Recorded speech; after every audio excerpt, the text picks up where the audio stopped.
Close your eyes for a moment and imagine this. It's the day of judgment. The sky is split open, the earth is shaking, and humanity is gathered, terrified, waiting for their fate. But suddenly, amidst all the darkness and fear, a light begins to shine. Not from the sun, not from the moon, but from the believers themselves. Their faces, their hands, their very bodies are glowing. The Quran describes this scene in Surah At-Tahrim. يَوْمَ تَرَى الْمُؤْمِنِينَ وَالْمُؤْمِنَاتِ يَسْعَى نُورُهُمْ بَيْنَ أَيْدِيهِمْ وَبِأَيْمَانِهِمْ. On that day, you will see the believing men and believing women, their light shining before them and on their right. But what is this light? And why will only the believers have it?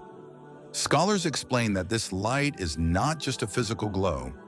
It is the reflection of their Iman, faith, and their good deeds.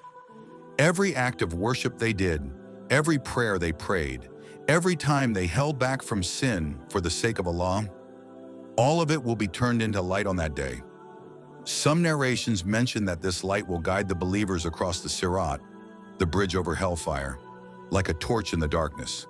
For some, their light will be as bright as a mountain, for others like a tree, and for some, just enough to light up the space between their feet.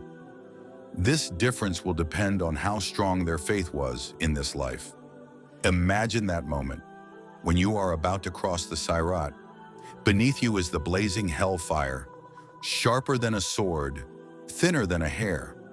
In that terrifying moment, your own light will be your guide. The stronger your faith was in the dunya, the brighter your light will be and the faster you will cross. And there's something even more beautiful. The believers will make a dua on that day. Rabbana atmim lana nurana waghfir lana innaka ala kulli shayin qadir. Our Lord, perfect our light for us and forgive us. Indeed, you have power over all things.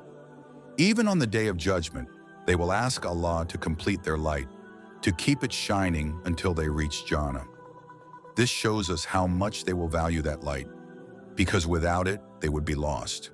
But the saddest part is what will happen to the hypocrites. The Quran tells us that they too will see the light of the believers and will beg for some of it. They will cry out, "Wait for us, let us have some of your light." But they will be told, "Go back and seek light for yourselves." And a wall will be placed between them, leaving them in darkness. This is why the Prophet Muhammad used to make dua so often.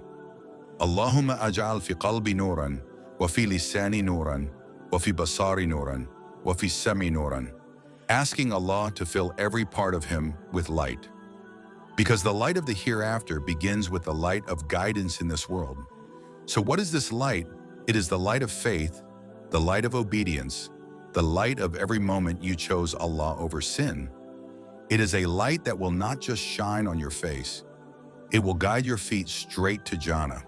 So the question we should all ask ourselves is, how bright will my light be on that day?